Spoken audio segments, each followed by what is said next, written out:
Hello and welcome to this Lightroom tutorial. In this video I want to share some tips and tricks on how to work with masks. Masks are the most powerful tool in Lightroom Classic, and there are some best practices on how to use and combine them in order to extract the most of your image.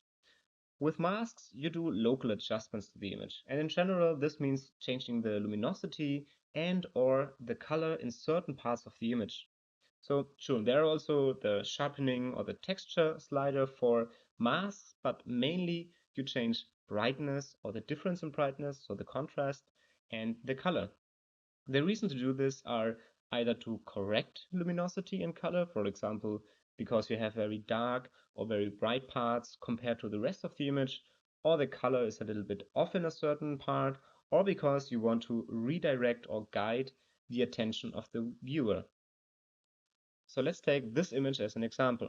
At first glance, your eyes will be naturally drawn to this rock formation here on the left-hand side of the frame. And that is because there is light and there's structure, and therefore making this rock formation the most eye-catching feature of the image. However, I don't want this rock formation to become the anchor of the viewer's attention. This part here on the right-hand side of the frame is way more important because there are people standing on top of the rocks, and these people give you a sense of scale for the image. Without them, it is very difficult to get an idea about how big this landscape and how big the different rock formations are. Only when you put them in context, and in this case by comparing the size to the people that are in the frame, then you get the sense of scale. And so what I want to do is redirect the attention to the right side of the image. And I'm going to do that by change the brightness locally using masks. So let's start with a sky selection mask at first. And what I want to do is I want to drop the highlights of the sky quite a bit, maybe increase the temperature a little bit, and also increase dehaze to bring more structure to the clouds, like so. Alright, next I want to bring a big linear gradient from the bottom left of the image all the way in. And I also selected the sky, so I want to subtract a sky selection. And now I only targeting this part of the image. And with that, I'm going to drop the exposure just a bit. And now you can already see that we are shifting the attention more towards the right side of the image. Next up, I would use another linear gradient, now targeting mainly this rock formation here. But again, I included parts of the image that I already worked on, like the sky. So I want to subtract the sky from this mask, but I also worked on this part here at the bottom. So I'm also getting rid of this part with a linear gradient. And now I'm only working on this part here of the image. Again, dropping the exposure, maybe dropping the highlights a little bit, so taking out more of the attention of this rock formation. And now to increase the attention or to shift the attention more towards this part, which is quite dark. In this case, I would just try and use a brush and make a very rough and quick selection of the parts that I want to enhance. Maybe also include some of the rocks here. Yeah, like so, very quick selection. And now I want to increase the whites. And now you can see this part gets more light, and naturally when you look at the whole image, now you can see there's more attention to the right side of the image.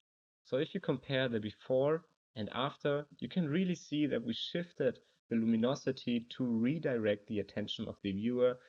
Obviously I went a little bit overboard, so I would refine it, but I think you get the idea of how to use masks to redirect the attention by adjusting locally brightness and contrast. Alright, staying with the goal to redirect the attention by changing the brightness in certain parts of the image, there's another mask to achieve that, which I use for virtually every image that I edit, and that is creating a vignetting effect. So sure, you can just go down to the effects part of the image, of the develop panel, and work with those sliders here to create a vignetting effect. However, you have very limited control over the vignette itself. And for example, in this case, I would like to have a long elliptical vignette to not exclude these parts here that are also receiving the light. So to get more control over the vignette, I would use a inverted radial gradient, and we start by just dragging a big radial gradient, and then we can further refine that. So first the feather. So now everything in this part will be affected 100%, and we have a drop off. So every change that we do will have a less and less effect of those parts the further we go out to the second circle here or ellipsis here, and everything that is outside of this mask is not going to be affected.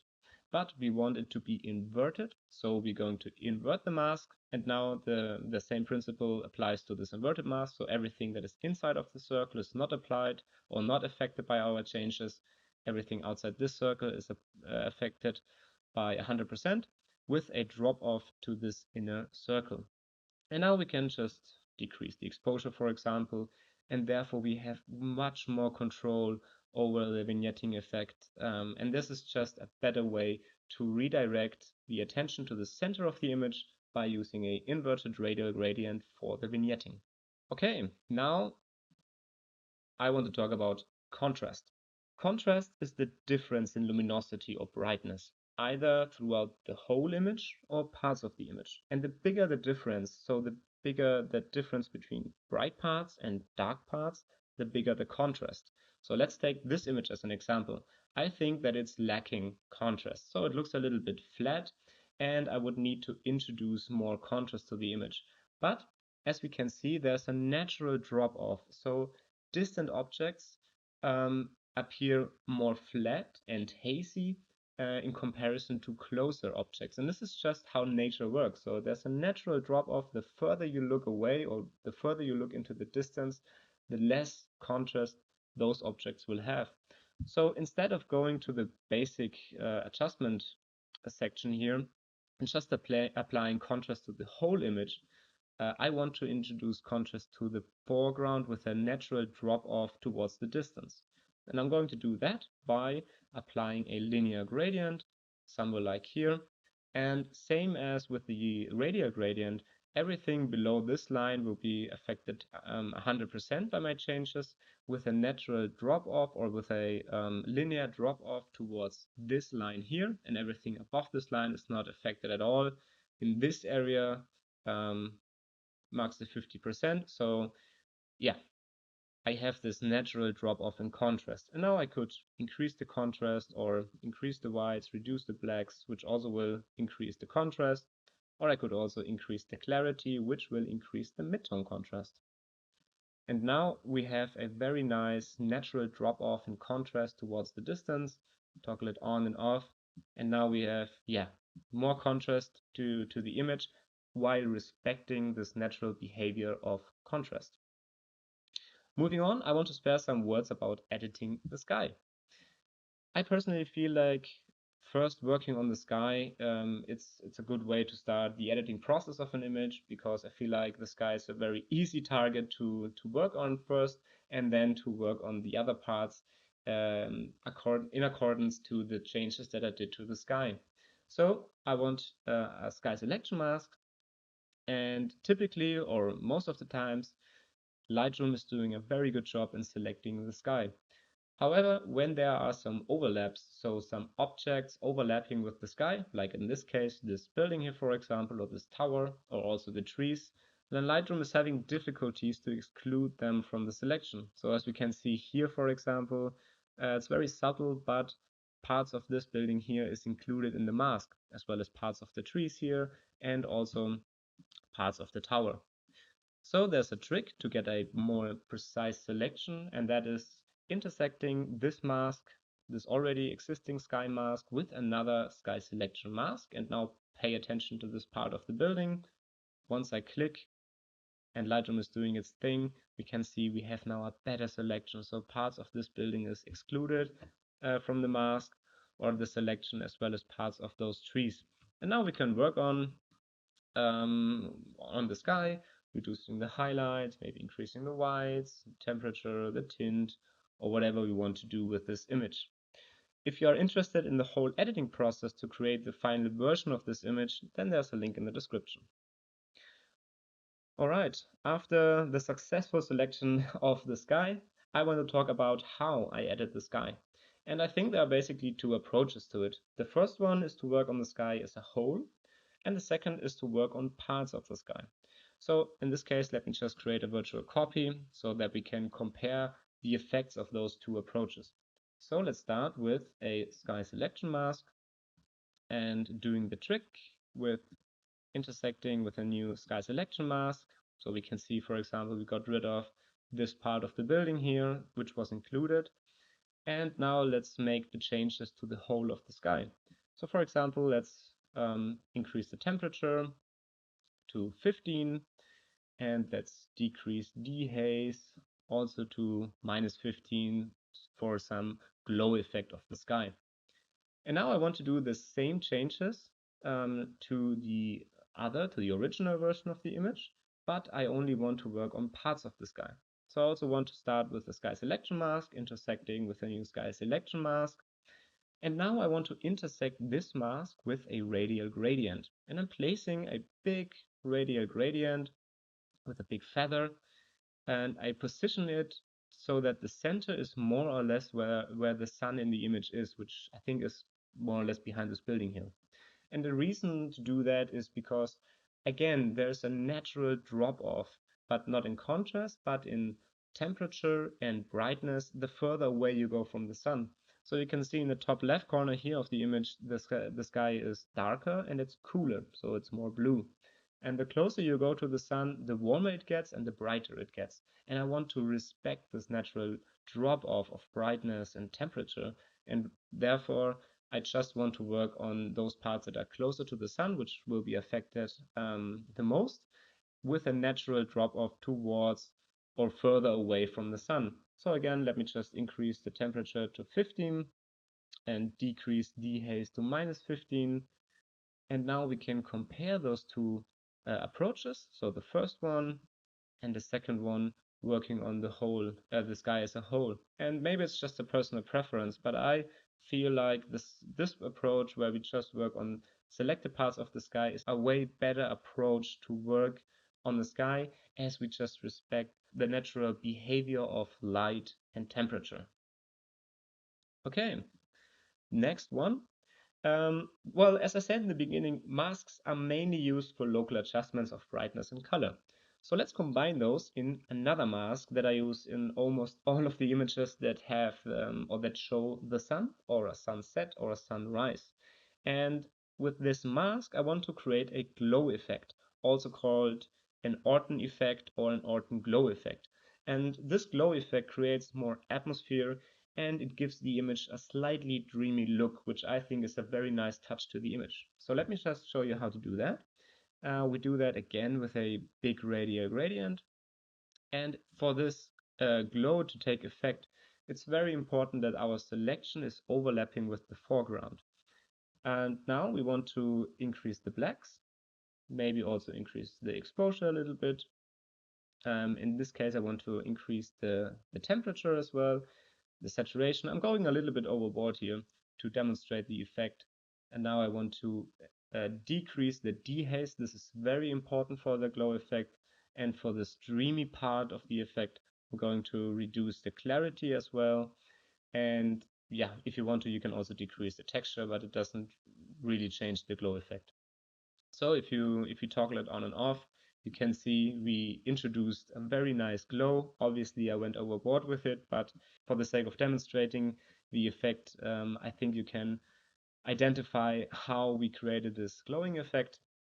And it just creates atmosphere, it's a nice touch, and it also draws the attention towards the light source. So this is an example where the sun is within the frame, but we can also apply this effect for images where the sun is outside of the frame. And the procedure is the same, so let me just create a big radial gradient. And in this case, I want to place it where the sun is, more or less. I think it's somewhere here maybe. And now I want to do the same steps as before with increasing the blacks, also increasing the temperature in this case, very nice effect, increasing temperature. increasing the saturation a little bit. And again, very important, decrease dehaze, decrease clarity, and if you want, decrease the texture. Now let's toggle it on and off again, and we can see that we created a very nice effect of light that is coming in from the right side, outside of the frame. And it's not that we are creating something that it's not there. We're just enhancing the light that is coming from the sun. We give it more warmth, we give it more saturation, and this just creates more atmosphere for our image. Okay, now I want to talk about another very useful and also powerful mask, which is the object selection mask. Um, so with this mask, you basically tell Lightroom what object you want to work on. And it doesn't need to be an object per se, it just needs to be an area that is distinguishable from its surroundings. So let's say in this case, for example, that we want to further enhance the brightness and the saturation of this person here. We could try and use a subject selection mask, but yeah, every time when it's not very clear to Lightroom what the subject of the image is, then you will get a selection like this, which is kind of weird and not doing what you want to achieve. You could also use the brush tool and really go in there and just brush on top of the person, but this is a process that, well, requires precision and maybe even correction and just takes a lot of time. So just used a subject, oh sorry, not subject, but object selection mask. And there are basically two modes. You can use the brush selection, which gives you a brush and you can just paint it over your subject, and Lightroom then will try and identify the subject or the object. However, I think that the rectangle mode works better in most cases. You just drag and drop a rectangle around your object, and now Lightroom is doing a very good selection, and we just target our subject or object in this case. All right, so let's maybe increase the whites or the saturation, maybe the exposure. So yeah, just that you can see how this object selection mask is going to affect what we are doing. So toggle it on and off, not a big difference, but we created more separation between our subject or the object and the background. And this mask is even more powerful when combining with other masks. So let's say that we want to edit the area behind our subject and increase the brightness and haze in this area. So I will start with a radial gradient and placing it somewhere behind, maybe a big feather as well. And now I want to maybe increase the whites a little bit, maybe the exposure, but definitely dehaze, so we have more of this, yeah, foggy, dreamy look behind our subject. But obviously we included this person, so to exclude it, we just subtract a new object selection mask, draw the rectangle, and now we have deselected the object from our mask. So very easy way to do that. We could also try and get rid of the bridge, so that the bridge is not included in our mask, but this will be, so it won't work just bringing the rectangle across the bridge, because Lightroom is not able to identify that those parts in between the railing is not part of the bridge, so we'll also exclude that from our mask. However, we could just go individually over every part and drop the rectangle, and now you can see that this part is excluded, and we could do that for all the different parts of the bridge, which, yeah, honestly, it will take some time. However, with this combination of mask with the object selection mask, we can really refine the selection and get close to a level that Photoshop, for example, can provide you. So it's a very powerful tool, especially in combination with other masks. Let me just show you another example on how to combine the object selection mask with other masks. So for example, in this image, I want to bring out more the brightness of the castle. So I want the castle to pop more and more attention to it. So I want to use an object selection mask, again, dropping a rectangle around the castle. And Lightroom is doing a very good job in identifying what is part of the castle and what not. And now I could just increase the whites, for example. And now we really brought out the castle itself.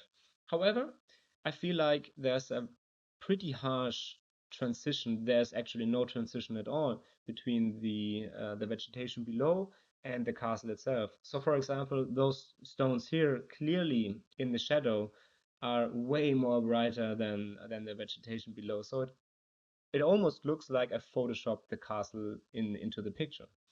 And to make a smoother transition, I just want to extract a linear gradient, bringing it somewhere here, for example.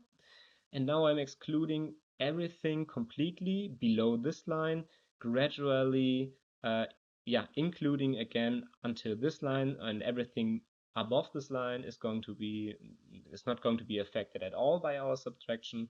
And now we have a very smooth transition from the object to the vegetation below. So we can see that. Maybe let's bring it down a little bit.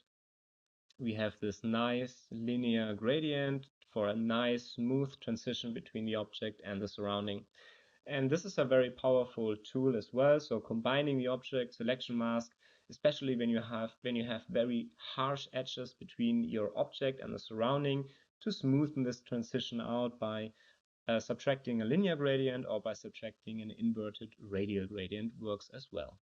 If you are interested in the whole editing process of this image, then there's also a link in the description. All right, finally, I want to talk a little bit about the color and the luminance range mask. And for that, let me just go to this image here. So, for example, if you want to enhance specific colors in the image, we could obviously go down to the color grading or to the color mixer, to the HSL slider, and try and edit this color, change the hue, the saturation, and the luminance of different colors in the image. However, for example, if I want to enhance the orange in this part of the image, then I won't be able to only target this orange of the image. If I'm going to change the hue of the orange, then you can see all the orange tones in the image will be affected equally by changes in those sliders. So a better way to do that is to use a color range mask. And in this case, specifically in combination with, for example, a brush. So let me just make a very rough selection of, of this orange tone here, maybe also in the water, in the reflection. And now I want to intersect this mask with a color range mask. And now we have this eyedropper here, and we can just drop it or click in the color that we want to target, and we can see now this is the color that we selected. And now we have the refine slider. We could also invert the selection, and with the refine slider we basically tell Lightroom how much of the other colors that are adjacent to our original selection are going to be included in our selection. So bringing it up will include more colors, and bringing it down will really only target the specific color that we chose. So let's find a sweet spot, and I think actually 50% was already pretty good because it slightly affects the reflection, but it affects more the building itself. And now, for example, I could increase the whites if I want to bring out the luminosity in this part or the exposure actually. And now, as you can see, um, if I toggle it on and off, we just affected this part here of the image. So this is the color range mask, and this is a very, very powerful mask, especially in combination with other masks to make really targeted and specific selections to work only on parts of your image. So this goes for luminosity, but for color, but there's also the luminance range mask. And again, it's very powerful in combination with other masks. So let's say that I want to further enhance the light that is coming in very slightly on those parts here of the trees. So I could just again drop a very big radial gradient, maybe something like so. And now I want to intersect this mask with a luminance range mask. So again, I have this eyedropper here, and I just want to go in and select a brighter pixel. And now we can see we have a very advanced selection, and we can further refine, or yeah, we can further refine this selection. So we have this slider here, which is basically telling the fall off, so the feather of the colors that are included. So this is a very harsh drop off, or if I go down, then we have a smoother transition, but also we are going to include more different luminosity values. And this is our selection. So if I go down, then I'm going to include basically every luminosity value except of the very dark tones. And if I bring it more up, then I'm just targeting the brightest tones that are available in this area. Now I have a big fall off, but I could also reduce that and yeah, only target the very brightest parts of the selection. So this is a very powerful tool to make really precise selections. And now I could just increase the exposure, for example, and bring just a little bit more light to the top of the trees that are also that are already illuminated by the natural light.